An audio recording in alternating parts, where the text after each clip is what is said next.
Grieve साध साध सब नेक हैं, आप अपनी ठोरे। जो सतलोक ले जाएंगे वो साधु कोई और।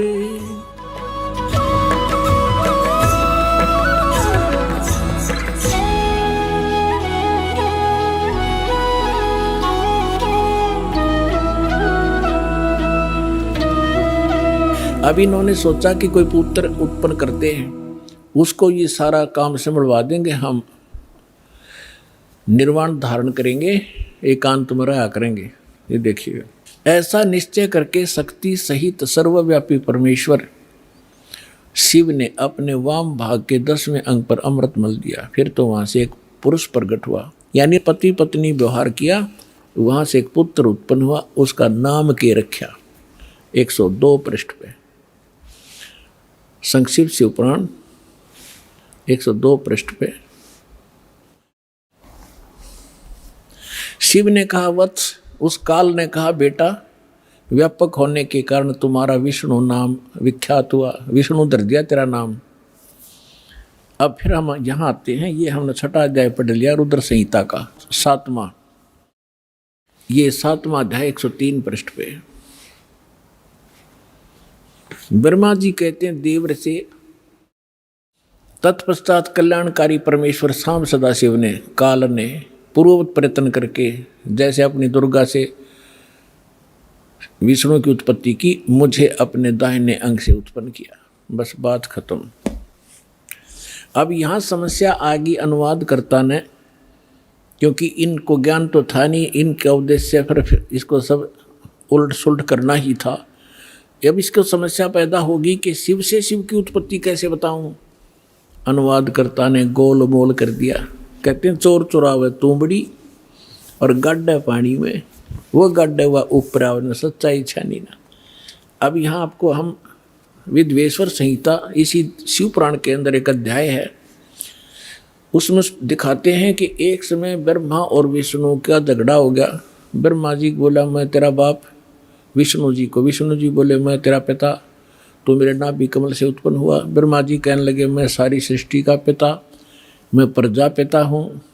इन नसु की फीत ला रहे थे आप भाई, इन दोनों का युद्ध हो गया इससे बात पे। तो इस काल ने सोचा लड़का मरेंगे और मैंने इनसे सृष्टि रचवानी अपने खाने के लिए। इनके बीच में एक सतम, एक लिंग खड़ा कर दिया सफ़ेद तेजों में, बहुत ही विस्तार, जिसकी और छोर भी इन दोनों को नहीं पाया। तो लंबा कथा ना बना के तो आपने खूब पढ़ रखी, हम अपने मतलब की सुनेंगे। तो उसी समय ये खुद भी वहाँ अपने पुत्र शिव के रूप में, सदाशिव रूप में आकर खड़ा हो गया। फिर इनको लग गया ज्ञान समझाने। देखिएगा, ये है ब्रह्मा विष्णु लड़े थे, इनके बीच में स्तंभ खड़ा कर दिया। संक्षिप्त शिव पुराण 24 पृष्ठ पे, गीता प्रेस गोरखपुर से प्रकाशित, सचित्र मोटा टाइप के। और ये विद्वेश्वर संहिता 25 पृष्ठ पे। यहाँ से थोड़ा सा हम लिंक लेंगे इसका। ब्रह्मा और विष्णु ने पूछा, प्रभु सृष्टि आदि 5 कृत्यों के लक्षण क्या हैं, यह हम दोनों को बताइए। भगवान शिव बोले, युकाल बोला, मेरे कृत्यों को समझना अत्यंत गहन है, तथापि मैं कृपा पूर्वक तुम्हें उनके विषय में बताता हूँ। अब हम ज़्यादा ना पढ़े, ये देखिएगा। अब 26 पे क्या लिखा है, पुत्रो, काल कहता ब्रह्मा और विष्णु को, पुत्रो तुम दोनों ने तपस्या करके प्रसन्न हुए मुझ परमेश्वर से सृष्टि और सतीथि नामक 2 कृत्य प्राप्त किए हैं, ये तुम दोनों को बहुत प्रिय है। इसी प्रकार मेरी विभूति स्वरूप रुद्र और महेश्वर ने, यू मैं नहीं है, ने 2 अन्य उत्तम कृत सहार और तिरोभाव मुझसे प्राप्त किए हैं। सिद्ध जो दास करना चाहा था, 2 पुत्र तो ये हो गए इसके, ब्रह्मा और विष्णु, जो वहाँ कति क्लियर हो गया, इनका जन्म हुआ दुर्गा से। और इन्हों का 2 और है मेरे बेटे, रुद्र और महेश्वर, तो हो गए 4, और 5वां बोल रहा है। अब और थोड़ा सा क्लियर करते हैं। हाँ, यहाँ एक थोड़ा सा और रह गया, इससे और अच्छा क्लियर हो जाएगा। यू कौन अब यहाँ 26 पर हम पढ़ ही रहे थे, यही देखिएगा। अब 26 पर हम पढ़ रहे थे, यही इसके विद्वेश्वर संहिता के यहाँ पर हम पढ़ रहे थे नीचे पुत्रो। यहाँ फिर इसका और थोड़ा सा लिंक है। ये क्या कहता है, मैंने पूर्व काल में अपने स्वरूपभूत मंत्र का उपदेश किया है जो ओंकार के रूप में प्रसिद्ध है। वह मंगलकारी मंत्र है। सबसे पहले मेरे मुख से ओंकार ओम प्रकट हुआ जो मेरे स्वरूप का बोधक करने वाला है। ओंकार वाचक है, मैं वाच्य हूँ। ये मंत्र मेरा स्वरूप ही है। प्रतिदिन ओंकार का निरंतर स्मरण करने से मेरा ही यानी काल का ही स्मरण सदा सिमरण होता है। मेरे उत्तरवर्ती मुख से अकार का, पश्चिम मुख से उकार का, दक्षिण मुख से मकार का, पूर्ववर्ती मुख से बिंदु का और मध्यवर्ती मुख से नाद का प्राकट्य हुआ है। इस प्रकार 5 अवयव से युक्त ओंकार का विस्तार हुआ है। इन सभी अवयवों से एकीभूत होकर यह प्रणव यानी एक ओम अक्षर हो गया। अपने आत्माओं इन सदग्रंथों का दूध सा काट दिया कति दास ने परमात्मा की कृपा से। अब ये सिद्ध हो गया कि ये जो ओम मंत्र है ओम मंत्र है जिसका जो ब्रह्म का है और ये उनको समझा रहा है। ये इनका पिता है ब्रह्मा विष्णु महेश का, ये सदाशिव है। इसको काल रूपी ब्रह्म भी सदग्रंथों में भी कहा है, परमेश्वर ने भी कहा है। अब श्रीमद् भगवत गीता अध्याय नंबर 8 के श्लोक नंबर 13 में भी गीता यही ज्ञान दे रहा है और कह रहा है मेरा एक ओम मंत्र है। ये देखिएगा गीता अध्याय नंबर 8 का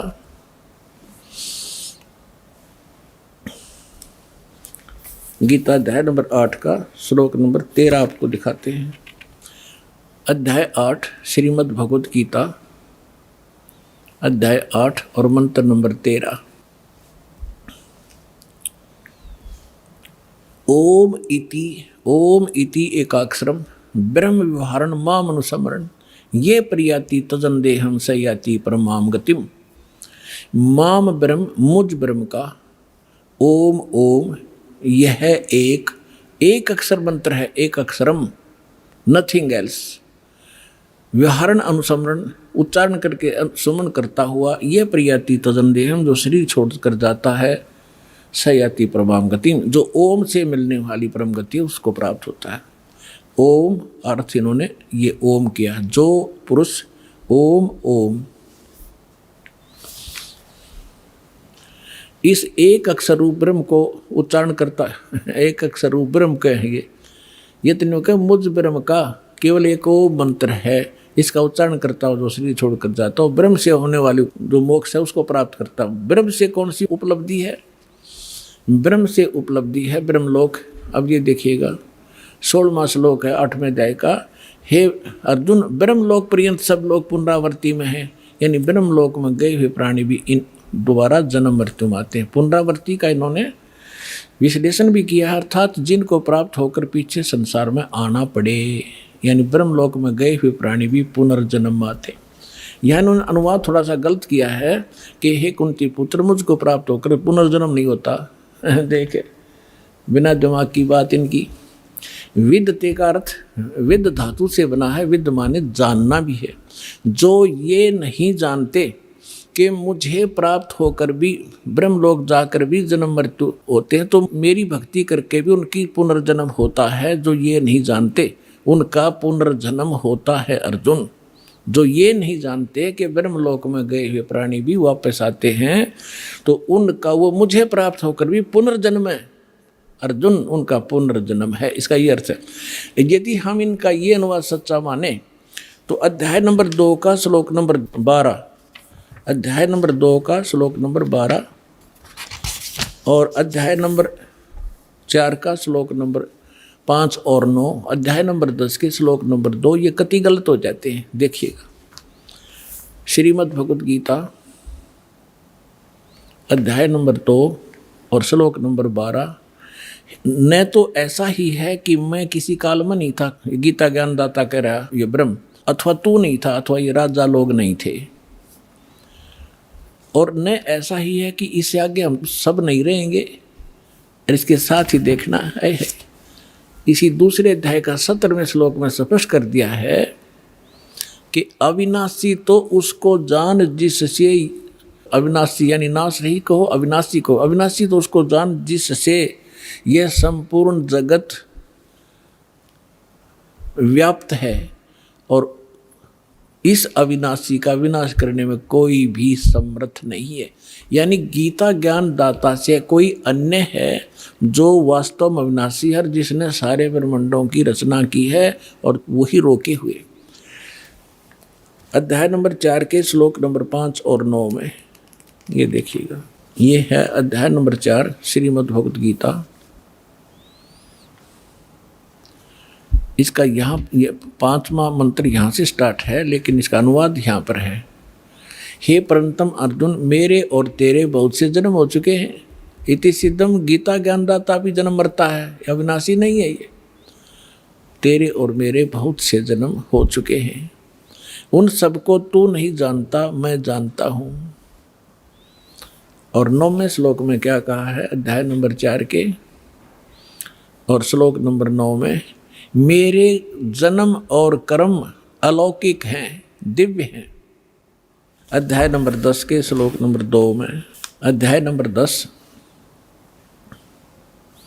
और श्लोक नंबर 2 में, मेरी उत्पत्ति को, मेरे जन्म को न देवता लोग जानते हैं न महर्षि जन जानते, क्योंकि मैं सब प्रकार से देवताओं और महर्षियों का आदि कारण यानी इनका जन्मदाता हूँ। यदि गीता अनुवादकों का 8वें अध्याय के 16वें श्लोक का ये अनुवाद सत्य माने कि ब्रह्मलोक में गए हुए सब प्राणी पुनरावृत्ति में हैं और मुझे प्राप्त होकर फिर जन्म मृत्यु नहीं होती, तो ये तीनों श्लोक गलत हो जाते हैं, तीनों के तीन। इसका अर्थ ये है कि अर्जुन, जो ये नहीं जानते कि ब्रह्मलोक में गए हुए प्राणी भी पुनरावृत्ति में हैं, उनका पुनर्जन्म, अर्जुन उनका पुनर्जन्म होता ही होता है। अब प्रसंग चल रहा है कि ओम नाम से कौन सी उपलब्धि होती है, वो ब्रह्मलोक में जाते हैं। देखिए श्रीमद् भगवद गीता, वही गीता प्रेस गोरखपुर से प्रकाशित है। इसमें आपको दिखाते हैं 562 पृष्ठ पे, एक बार हिमालय राजा को देवी जी ज्ञान उपदेश कर रही है और ब्रह्म के बारे में जानकारी दे रही है। देखिएगा 562 पृष्ठ, संक्षिप्त देवी भागवत, और ये 7वां स्कंध। यहाँ हम आ जाते हैं।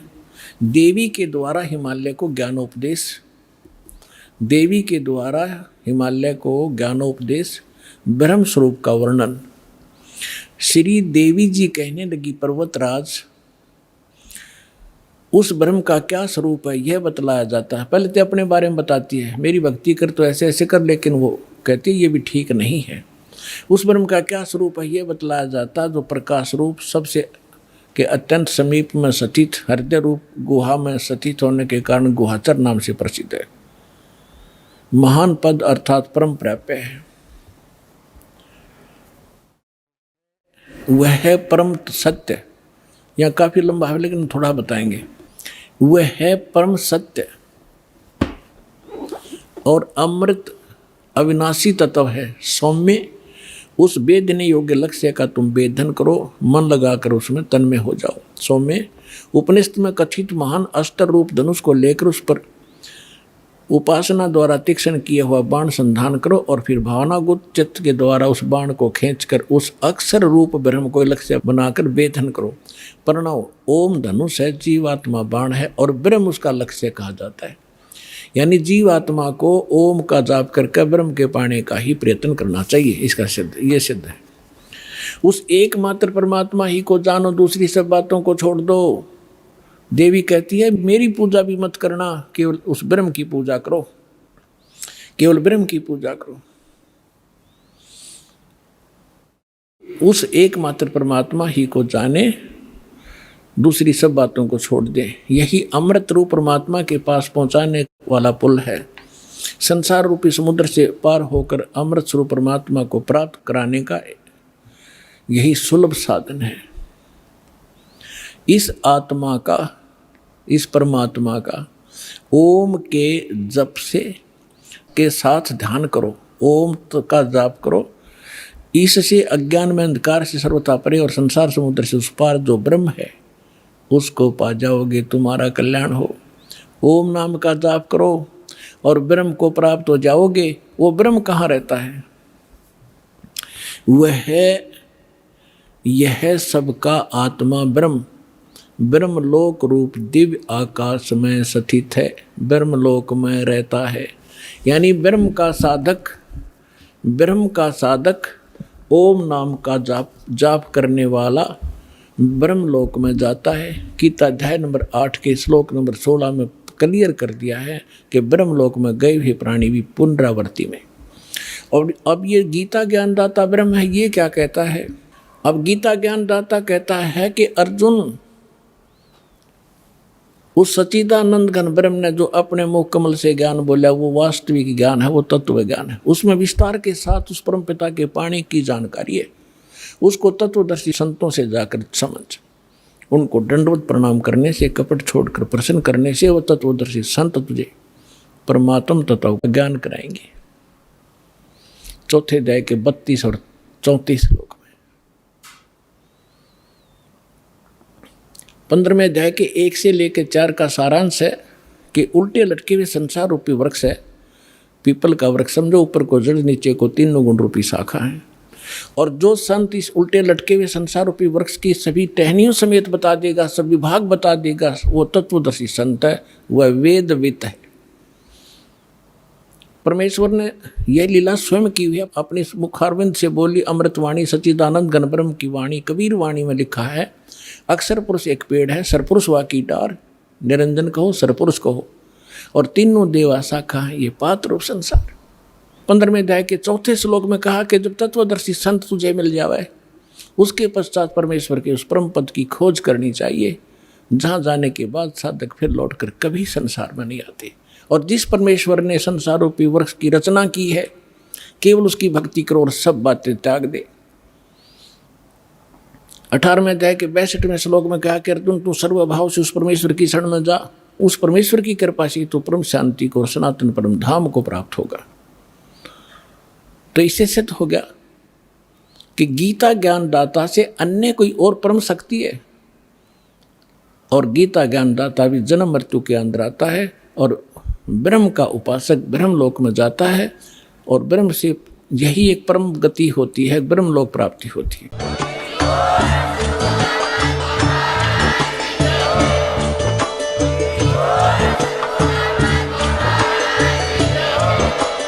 आप सुन रहे थे जगत गुरु तत्वदर्शी संत रामपाल जी महाराज जी के मंगल प्रवचन। अधिक जानकारी के लिए विजिट कीजिए हमारी वेबसाइट www.jagatgururampalji.org। संत रामपाल जी महाराज जी के शुभ आशीर्वाद से पूरे विश्व भर में 500 से भी ज्यादा नाम दीक्षा केंद्र हैं, जिन पर संत रामपाल जी महाराज जी द्वारा ऑनलाइन निशुल्क नाम दीक्षा दी जा रही है। अपने नजदीकी नाम दीक्षा केंद्र का पता करने के लिए संपर्क करें 8222880541।